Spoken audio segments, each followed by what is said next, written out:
part of spiritual development is to recognize the satanic tendencies that characterize you and to fully wrestle with them and to integrate them. That's the thing. It's not so much to cast them away, it's to transmute them.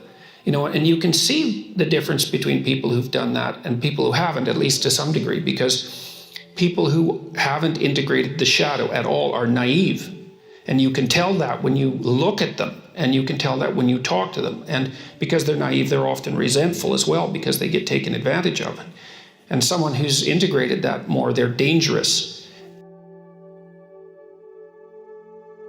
In the martial arts sort of way, which is they're dangerous, but they don't have to use it because their presence radiates implicit potential for havoc, and that's really necessary. It's one of the things that gives people self-respect. If you're harmless, you're not virtuous. You're just harmless. You're like a rabbit. A rabbit isn't virtuous. It just can't do anything except get eaten. It's not virtuous. If you're a monster and you don't act monstrously, then you're virtuous. But you also have to be a monster. Well, you see this all the time. Harry Potter's like that too. It's like he's flawed, he's hurt, he's got evil in him. He can talk to snakes, man. He breaks rules all the time. All the time. He's not obedient at all. But, he has a good reason for breaking the rules. And if he couldn't break the rules, him and his little clique of rule-breaking, troublemakers, if they didn't break the rules, they wouldn't attain the highest goal. So it's very peculiar, but it's a very, very, very, very common mythological notion. The hero has to be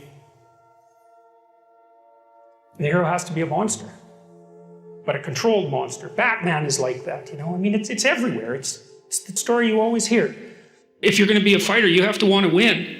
And you have to want to hurt people. Not for the sake of hurting them. That's what makes you different than an evil person. But you have to have that capacity. You have to develop that. And, that's the step on the way to enlightenment, weirdly enough, because that isn't what people think. People have been fed this diet of pablum, rights and impulsive freedom for so long. There's just an absolute starvation for the other side of the story. There are no rights, technically speaking, without responsibilities. And all we've had for 60 years is a dialogue about rights. Well, that leaves a hole on the other side of the story. And it's a hole that's in people's hearts, essentially. Because responsibility, well, perhaps that's not more important than rights. Like I said, they're part and parcel of the same formula. But it's in responsibility that most people find the meaning that sustains them through life. It's not in happiness. It's not in impulsive pleasure. Those things blow away at the first ill wind. But to adopt the responsibility for your own well-being and to try to put your family together and to try to serve your community and to try to seek for eternal truths and to live them, that's the sort of thing that can ground you in your life enough so that you can withstand the difficulty of life.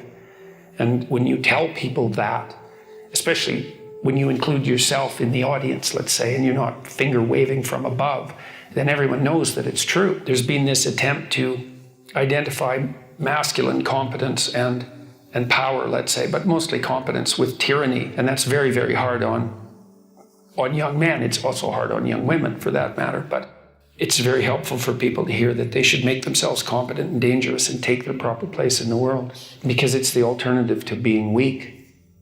And weak is not good. The people who shoot up the high schools, they're weak. They're weak. And life is a very difficult process. And you're not prepared for it unless you have the capacity to be dangerous. That doesn't mean that you should be cruel. It doesn't mean any of that. There's a statement in the New Testament, the meek shall inherit the earth.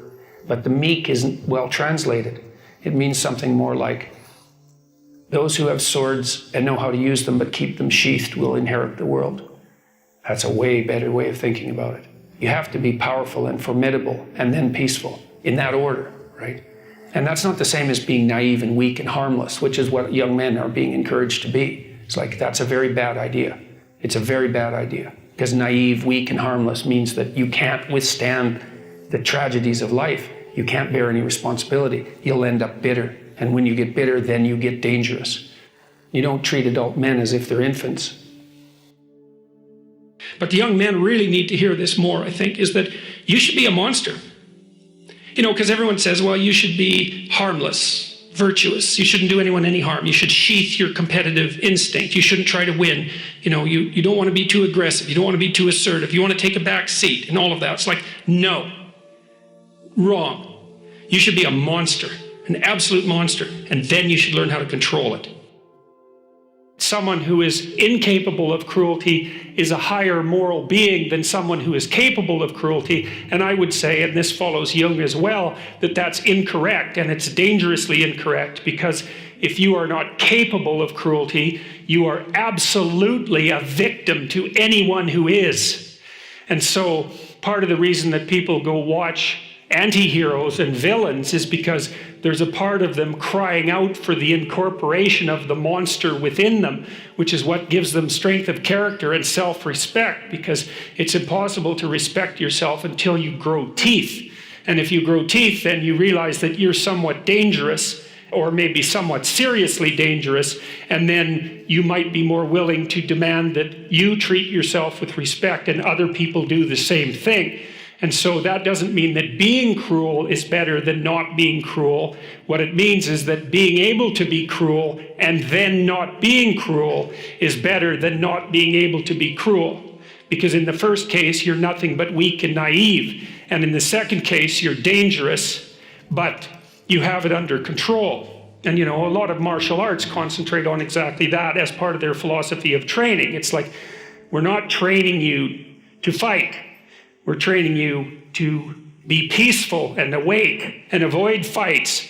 But if you happen to have to get in one, and I guess the philosophy also is that if you're competent at fighting, that actually decreases the probability that you're going to have to fight, because when someone pushes you, you'll be able to respond with confidence, and with any luck, and this is certainly the case with bullies, with any luck, a reasonable show of confidence, which is very much equivalent to a show of dominance, is going to be enough to make the bully back off.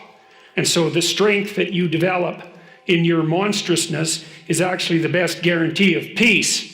And that's partly why Jung believed that it was necessary for people to integrate their shadow.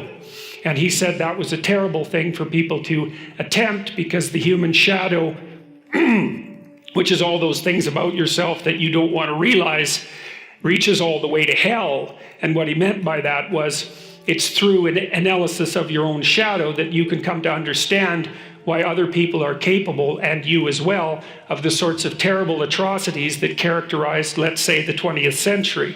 And without that understanding, there's no possibility of bringing it under control.